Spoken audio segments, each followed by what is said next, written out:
رسول اللہ صلی اللہ علیہ وسلم نے فرمایا، اللہ تعالیٰ جس کے ساتھ خیر و بھلائی کرنا چاہتا ہے اسے بیماری کی تکالیف اور دیگر مصیبتوں میں مبتلا کر دیتا ہے۔ رسول اللہ صلی اللہ علیہ وسلم نے فرمایا، جس نے سبحان اللہ و بحمدہ 100 مرتبہ پڑھا اس کے گناہ معاف کر دیے جاتے ہیں، خواہ سمندر کی جھاگ کے برابر ہی کیوں نہ ہوں۔ رسول اللہ صلی اللہ علیہ وسلم نے فرمایا، رسالت اور نبوت کا سلسلہ ختم ہو چکا ہے، لہٰذا میرے بعد کوئی رسول اور کوئی نبی نہ ہوگا۔ رسول اللہ صلی اللہ علیہ وسلم نے فرمایا، جو شخص جمعے کے روز سورۃ الکہف پڑھتا ہے تو اس کے لیے 2 جمعوں کے درمیانی مدت کے لیے نور چمکتا رہتا ہے۔ رسول اللہ صلی اللہ علیہ وسلم نے فرمایا، جس نے نماز کے لیے وضو کیا اور وضو کی تکمیل کی، پھر فرض نماز کے لیے چل کر گیا اور لوگوں کے ساتھ یا جماعت کے ساتھ نماز ادا کی یا مسجد میں نماز پڑھی، اللہ اس کے گناہ معاف کر دے گا۔ رسول اللہ صلی اللہ علیہ وسلم نے فرمایا، جائیداد کو مت بناؤ کہ اس کی وجہ سے تمہیں دنیا سے محبت ہو جائے۔ رسول اللہ صلی اللہ علیہ وسلم نے فرمایا، دوسروں کی عورتوں سے دور رہو، تمہاری عورتیں بھی پاک دامن رہیں گی، اور اپنے والدین کے ساتھ حسن سلوک کرو، تمہاری اولاد بھی تم سے حسن سلوک کرے گی۔ حضرت علی بن ابی طالب رضی اللہ تعالی عنہ سے روایت ہے، انہوں نے فرمایا، بے حیائی کی بات کرنے والا اور جو اس کو پھیلاتا ہے، شیئر کرتا ہے، دونوں گناہ میں برابر ہیں۔ رسول اللہ صلی اللہ علیہ وسلم نے فرمایا، اللہ تعالیٰ تمہاری توبہ سے اس سے زیادہ خوش ہوتا ہے جتنا کوئی اپنی گم شدہ سواری پا کر خوش ہوتا ہے۔ رسول اللہ صلی اللہ علیہ وسلم نے فرمایا، تم قیامت کے روز سب سے بدترین اس شخص کو پاؤ گے جو دوگلا ہے، ادھر لوگوں سے کچھ بات کرتا ہے، ادھر لوگوں سے کچھ بات کرتا ہے۔ رسول اللہ صلی اللہ علیہ وسلم نے فرمایا، جہاں بھی رہو اللہ سے ڈرو، برائی کے ساتھ بھلائی کرو جو برائی کو مٹا دے، اور لوگوں کے ساتھ حسن اخلاق سے پیش آؤ۔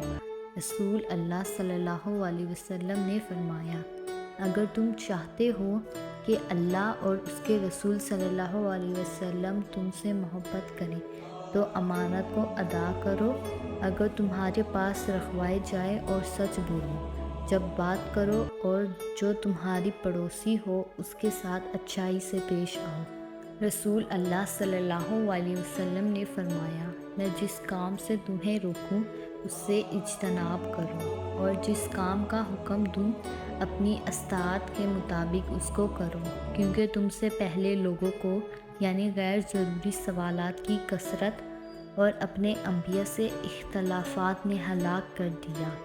عبداللہ بن ابی اوفا رضی اللہ تعالی عنہ کہتے ہیں، رسول اللہ صلی اللہ علیہ وسلم کثرت سے ذکر کرتے اور فضول گفتگو سے گریز کرتے تھے، نماز لمبی پڑھتے اور خطبہ مختصر رکھتے تھے، اور اس بات میں کوئی عار محسوس نہ کرتے کہ کسی بے سہارا بیوہ اور مسکین کے ہمراہ چل کر اس کا ضروری کام کر دیں۔ رسول اللہ صلی اللہ علیہ وسلم نے فرمایا، جو ریاکاری یعنی دکھاوا نمائش کرے گا تو اللہ تعالیٰ قیامت کے دن اسے لوگوں کے سامنے ظاہر کر دے گا، اور جو اللہ کی عبادت کو شہرت کے لیے کرے گا تو اللہ قیامت کے دن اسے رسوا ذلیل کرے گا، اور جو لوگوں پر رحم نہیں کرتا اس پر اللہ بھی رحم نہیں کرتا۔ رسول اللہ صلی اللہ علیہ وسلم نے فرمایا، جماعت کے ساتھ نماز اکیلے نماز پڑھنے سے 27 درجہ زیادہ افضل ہے۔ صلی اللہ علیہ وسلم نے فرمایا، نماز پڑھتے ہوئے 2 کالوں کو اگر دیکھو تو قتل کر دو، سانپ اور بچھو۔ رسول اللہ صلی اللہ علیہ وسلم نے فرمایا، اے ابو ہریرہ، قریب ہے کہا اگر تمہیں لمبی عمر زندگی مل جائے گی تو تم ایسے لوگوں کو دیکھو گے جن کے ہاتھ میں گایوں گائے کی دموں جیسے کوڑے ہوں گے۔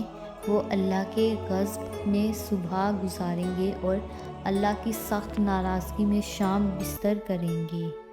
ایک آدمی آپ صلی اللہ علیہ وسلم کی خدمت میں حاضر ہوا اور پوچھا، اے اللہ کے رسول، ہم خادم کو کتنی بار معاف کریں؟ تو آپ خاموش رہے۔ اس نے پھر سوال کیا تو آپ خاموش رہے۔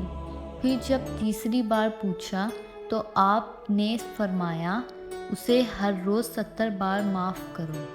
رسول اللہ صلی اللہ علیہ وسلم نے فرمایا، جس نے فجر پڑھی وہ اللہ کی پناہ میں ہے، تم اللہ کی پناہ ہاتھ سے جانے نہ دو۔